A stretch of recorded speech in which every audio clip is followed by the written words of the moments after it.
Good day everyone and good day Miss. I am Honey May Bariga, the first reporter of Group 1. So our topic is tourism and hospitality organizations. Tourism and hospitality organizations. Since tourism and hospitality is a diverse industry made up of many different segments, there is a need to interrelate and share information. This has led to the establishment of several public and private organizations at the international, national, regional, state, and local levels. So, international organization. The United Nations World Tourism Organization, or UNWTO, is the main international group for travel and tourism. It was officially formed on January 2, 1975, from an older group called the International Union of Official Travel Organization, or IUOTO. The UNWTO aims to promote tourism that supports economic, social, and cultural development for all countries. It works closely with the United Nations and focuses on helping developing countries. So its goals include promoting peace, prosperity, and respect for human rights. Okay, so the UNWTO is an international group that helps improve tourism around the world. So it works with the United Nations to make tourism bring economic, social, and cultural growth, especially in developing countries. So ang one of the developing countries is, for example, ang Philippines. So na-consider siya as developing countries because ang Philippines is kanang not to achieve progress but still faces challenges like poverty, income inequality, ug uban pa nga makakos to slow down para ma-achieve nato ang full development.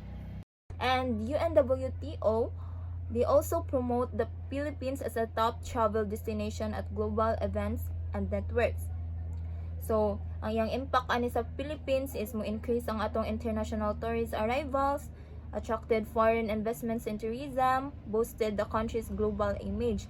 Mao na ang mga ginabuhat sa UNWTO or United Nations Tourism Organizations.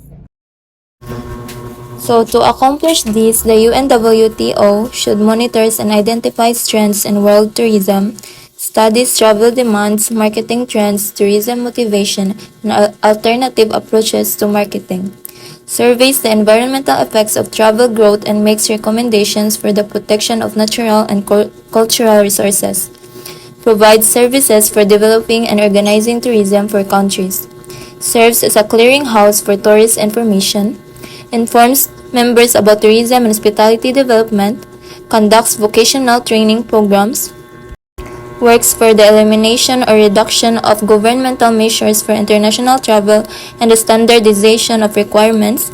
This includes passports, visas, police registration, and frontier formalities. Assess and develops technical cooperation projects, and lastly, works to standardize equipments, terms, physiology, and science as an aid to easier travel and understanding for foreign visitors. So kana sila, important na siya nga i-follow because it guide how tourism should be managed properly. International Civil Aviation Organization, made up about 134 governments, promotes safe and organized air travel worldwide, established at the Chicago Conference. So, sample ani yun niya kay kaning kuan ka nag-set na sila international rules for kana sa mga airlines like airline safety and sa mga airport operations. Like kanang purpose is kanang to ensure nila kanang para safe and organized bitaw ang kuan kanang pag-travel nimo worldwide. International Air Transport Association formed in 1945 in Havana with 112 airline members.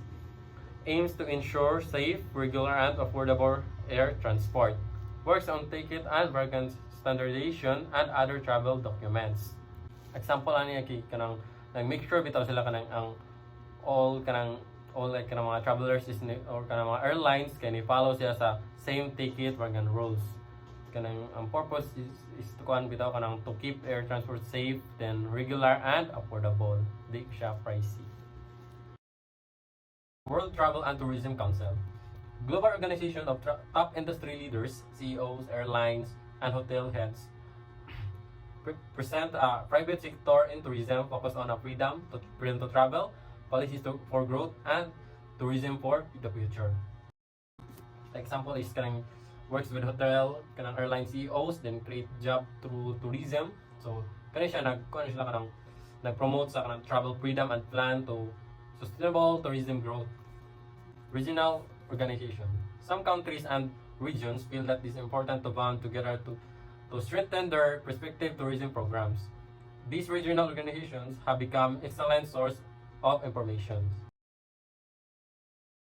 Organization for Economic Cooperation and Development. Established in 1960 in Paris, promotes economic growth, employment, and stable trade among members countries. Helps developing nations expand their economics through tourism.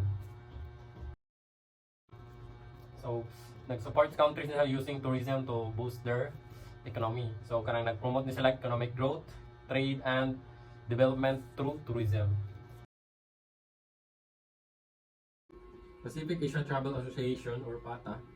The Pacific Asia Travel Association was organized in Hawaii in 1951.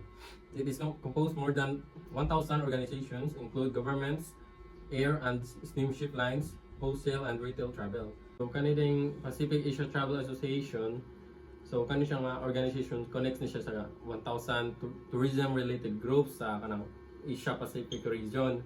So kani siya it helps countries attract tourists and improve service and support tourism development.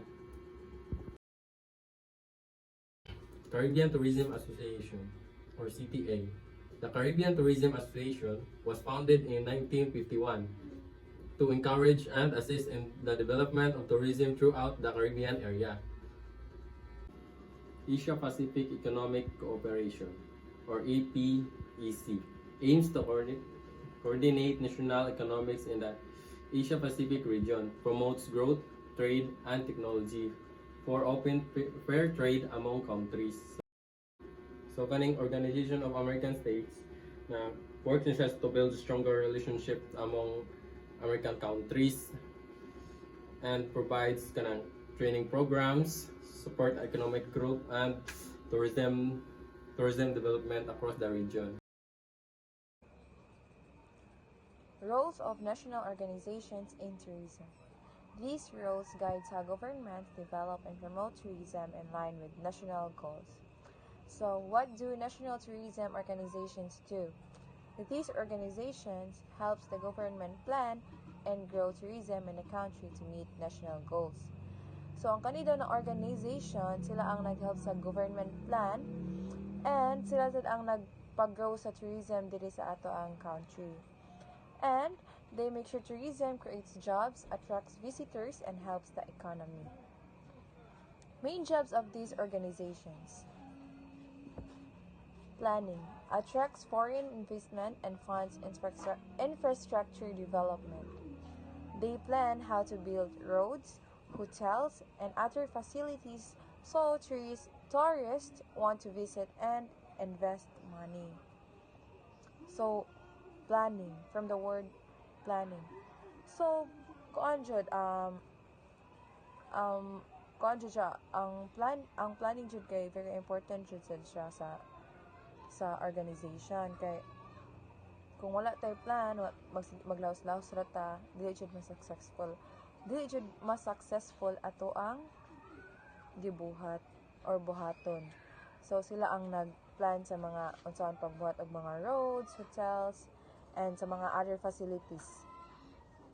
So kay kung walay hotels, walay mga sa tawag gani walay mga kuan gani kanang kastihan sa tourist. Kung walay kastihan sa tourist, asa man sila magstay, right? And then employment and training.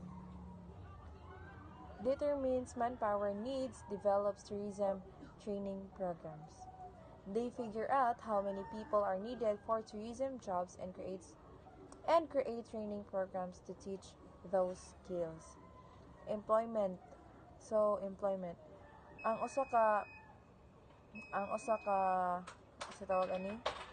ka organization kay need masajud na og kanang manpower, labi na og ang imuhang kanang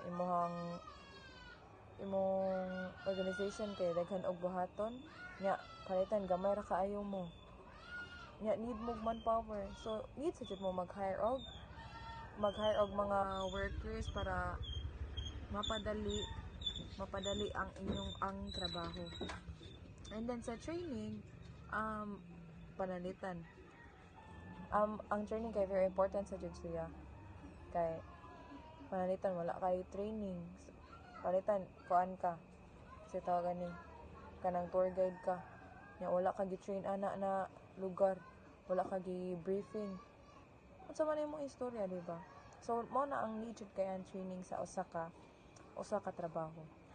And then next is coordinating public and private sectors determines roles and mixed economics. Coordinating public and private sectors, they organize how the government and private businesses work together in tourism. So what is the National Tourism Office or NTO? It is the main government agency in charge of tourism. So mao ni ang government agency na in charge sa tourism. It manages and promotes tourism in the country. So sila ang nag-promote sa mga tourism diri sa atong sa atong country. Its role can change depending on how the government is set up. So ang role daan ni kay magdepende siya sa unsay set up sa gobyerno. And then in the Philippines, the Department of Tourism or DOT, the DOT is the main agency in charge of tourism. So ang Department of Tourism or DOT is the main agency in charge of tourism. So, the Department of Tourism or DOT is the main government agency responsible for promoting and developing tourism in the Philippines. Its goals include generating foreign exchange and employment, ensuring safe and enjoyable travel, and spreading the benefits of tourism across marketing, accreditation, and coordination with local government units. They also help and coordination with local government units. They also help create regional tourism master plans or RTMP to guide local tourism growth. So ang DOT kay mao ni sila ang mao ni ilang goal, bring in money from foreign visitors, creates job, sila make sure the tourist is kanang safe, and also naglalingaw pod, and then kanang sa tawagan kanang na-enjoy sila ba, and then spread tourism benefits to all parts of the country. So the DOT has 15 regional offices that handles local tourism activities and help plan tourism growth in their regions. So naa sa mga local tourism activities ang Department of Tourism para para ang kaning na mga locals kay kaning mga local offices kay mag-help pod sila og mga ma-help sila sa mga plano ba sa Department of Tourism. So ang first kay sa Region 1 Ilocos Region, Region 2 Cagayan Valley, Region 3 Central Luzon, Region 4A Calabarzon, Mimaropa, Mindoro, Marinduque, Romblon, Palawan, and then Region 5 Bicol Region. Region 6 is Western Visayas, Region 7 Central Visayas, Region 8 Eastern Visayas, Region 9 Zamboanga Peninsula, Region 10 Northern Mindanao, Region 11 Davao Region, Region 12 Sargen, And then CAR or CAR, Cordillera Administrative Region. And then Caraga Region, Region 13. So kuan mo ni siya ang kuan. The Department of Tourism works with 5 attached agency. First is Tourism Infrastructure and Enterprises Zone Authority or TIEZA. So kani kay builds and maintains tourism facilities and zones. So sila ang sila ang nag-maintain sa mga like sa facilities like sa mga hotels, sa mga resorts, inana. And then sa mga lugar. And then next is Tourism Promotions Board or TPB. Promotes the Philippines to tourism worldwide. So ang kaning Tourism Promotions Board, from the word promotions, sila ang nag-promote sa mga lugar para maka-gain sad sila og mga tourists, sa mga maka-attract pod sila sa mga lain like sa mga foreign, sila na ba? Kanang murag sila ang like from the word promotion, sila ang nag-promote sa mga sila pod ang nag-promote sa mga lugar. And then Intramuros Administrative or IA manages and preserves the historic area called Intramuros in Manila. So a little bit information of Intramuros. It's a old world Intramuros is home to Spanish era landmarks like Fort Santiago with a large stone gate and a shrine to national hero Jose Rizal. The ornate Manila Cathedral houses bronze carving and stained glass windows, while the San Agustin Church Museum has religious art and statues. Spanish colonial furniture and art fill Casa Manila Museum, and horse-drawn carriages or kalesa ply the area's cobblestone street. So mo na sila ang sila ang sa Intramuros nga lugar, sila ang nag-manage ay nag-alaga dito. And the next is National Park Development Committee or NPDC. Takes care of parks and recreational areas for tourism. And then the last one is the Nayong Pilipino Foundation or NPF. Runs cultural parks that showcase Filipino culture. So the Nayong Filipino Foundation Incorporation or NPFI was established primarily for the promotion of research development projects on social sciences, humanities, and other related fields. So that's all guys that's all for my topic. So, summary niya kay the National Tourism Organizations plans, train people, and coordinate tourism activities. In the Philippines, the Department of Tourism leads these efforts working with other agencies to develop and promote tourism for economic growth and cultural preservation. And that's all. Thank you. So, good day everyone. I'll be reporting about the Duty Free Philippines Cooperations and some important professional and hospitality organization that supports tourism. So first, Duty Free Philippines Cooperation or DFPC. So, first, the Duty Free Philippines Cooperation or DFPC was created under Republic Acts 6958 and 9593. Its role is to manage duty-free shops that sell imported products without tax. So these shops mainly serves balikbayans and tourism. So like for example, a Filipino is home from abroad can buy chocolates, perfumes, and liquor at duty-free Philippines. The cheaper the price because there is no added taxes. So this income from these shops helps support tourism's development in the Philippines. So second is the professional hospitality organizations. So A. United States Travel Data Center or USTDC. So these groups conduct research about travel trends and improve tourism. So like for example, if they find out that more tourists visits the US during summer, businesses can prepare more promos and packages during that seasons.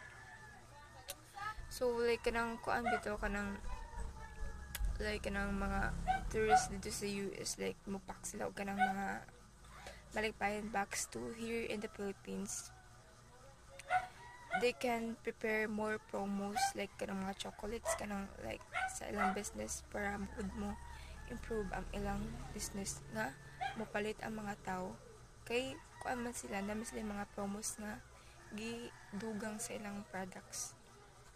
So next is the Travel Industry Associations of America or TIA. So this organization promotes awareness of how tourism helps the economy. So it has a big impact sa economy kanang ang pag-promote sa atong bansa to help economies. Nga maila pa jud ang atong bansa diri sa travel industry. So like for example, they might release reports showing how hotels, restaurants, and airlines benefit from tourism. So like kanang mga hotels, restaurants nato kanang ilang picture i-showcase nila or i-show nila online to kanang promote sa atong mga tourist spots or mga famous destinations or hotels diri sa Philippines. So C, the Travel and Tourism Research Association or TTRA. So they focuses on collecting and analyzing tourism data.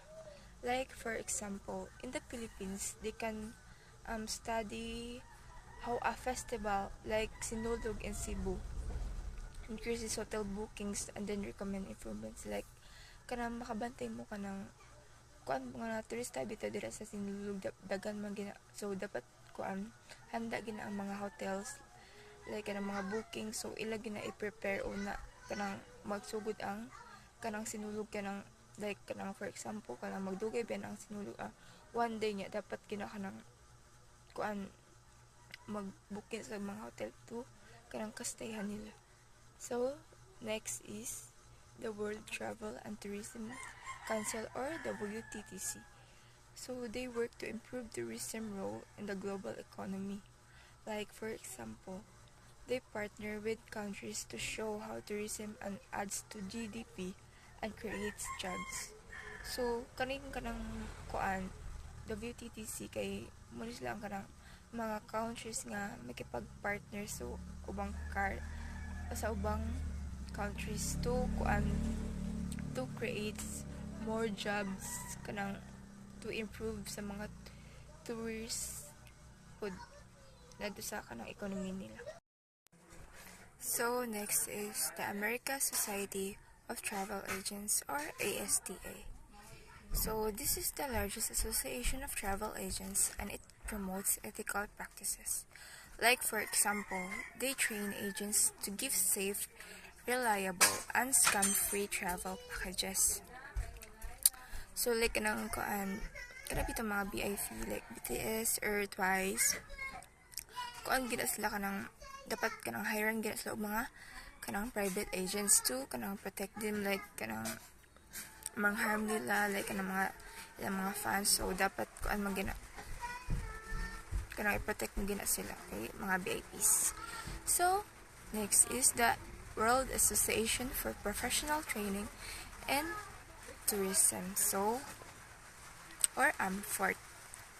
So they focus on training and developing tourism professionals. Like for example, they hold workshops for hotel staffs to improve customer services and cultural sensitivity.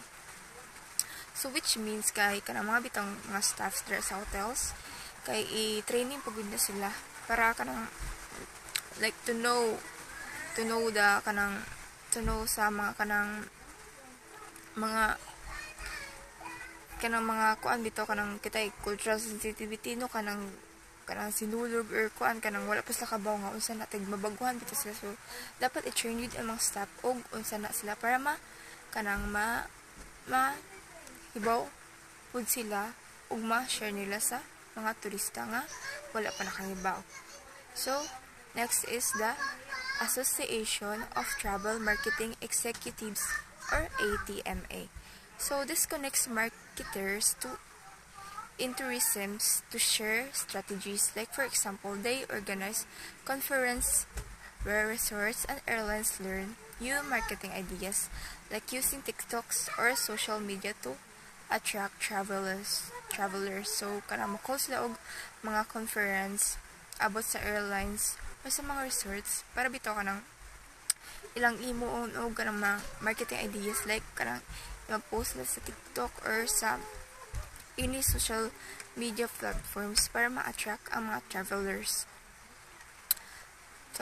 So in conclusion, DFPC helps fund our tourism programs, while their organization play different roles like research, promotion, training, and marketing. So together, they support the growth and sustainability of the tourism industry. Network Independent Travel Agencies na ITAS, the largest travel agency association in the Philippines, promote tourism products and professional travel service. Kaning network of independent travel agencies kay mo ni siyang dako na company sa Pilipinas na ganahan mo promote ang ilang products sa tourism and professional travel service. And movement of incentive travel executive Might Philippines focuses on incentive travel programs and events. Kaning movement incentive travel executives kay mo-focus sila sa incentive lang kay aron ang mo travel programs and events. And next, tourism educators and movers Philippines, Team Philippines, formed by tourism teachers and leaders to promote quality tourism education. Ang kaning tourism educators and movers Philippines, ganahan pud sila mo promote ang ilang leaders ug ang teachers sa tourism education. And next, Philippine Tour Operators Association, PhilToa, largest group of tour operators focusing on domestics and inbound tourism. Kaning Philippine Tour Operator Association kay mo ni dako na largest sa group of tourism na mo-focus lang sa domestics and inbound tourism. Network Independent Travel Agencies na ITAS, the largest travel agency association in the Philippines, promote tourism products and professional travel service. Kaning network of independent travel agencies kay mo ni siyang dako na company sa Pilipinas na ganahan mo promote ang ilang products sa tourism and professional travel service. And movement of incentive travel executive Might Philippines focuses on incentive travel programs and events. Kaning movement incentive travel executives kay mo-focus sila sa incentive lang kay aron ang mo travel programs and events. And next, tourism educators and movers Philippines, Team Philippines, formed by tourism teachers and leaders to promote quality tourism education. Ang kaning tourism educators and movers Philippines, ganahan pud sila mo promote ang ilang leaders ug ang teachers sa tourism education. And next, Philippine Tour Operators Association, PhilToa, largest group of tour operators focusing on domestics and inbound tourism. Kaning Philippine Tour Operator Association kay mo ni dako na largest sa group of tourism na mo-focus lang sa domestics and inbound tourism. Government agencies involved in Philippine tourism and investment. Securities and Exchange Commission, Board of Investments, Philippine Economic Zone Authority, Bangko Sentral ng Pilipinas, Department of Environment and Natural Resources, Department of Labor and Employment, Department of Agrarian Reform, Department of Agriculture, Housing and Land Use Regulatory Board, Natural Water Resources Board, and Bureau of Immigration. And the last is the Department of Tourism is the main government agency that promotes and develops tourists to create jobs and boost the economy. It started in the 1950s with the Philippine Tourist and Travel Association, followed by the Board of Travel and Tourist Industry in the 1956. In 1973, the DOT or Philippine Tourism Authority or PTE in short, and the Philippine Convention to Boreal were created. Later, under the Executive Order 120 and 120A, the PCB was recognized and renamed the Philippine Convention and Visitors Corporation. So, in short, PCVC. The Department of Tourism is the main government agency responsible for promoting and developing tourism in the Philippines to create jobs and boost the economy.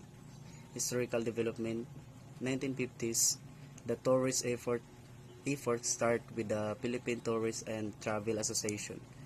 In 1956, the Board of Travel and Tourist Industry was established. In 1973, the DOT, Philippine Tourism Authority, and the Philippine Convention Bureau were created.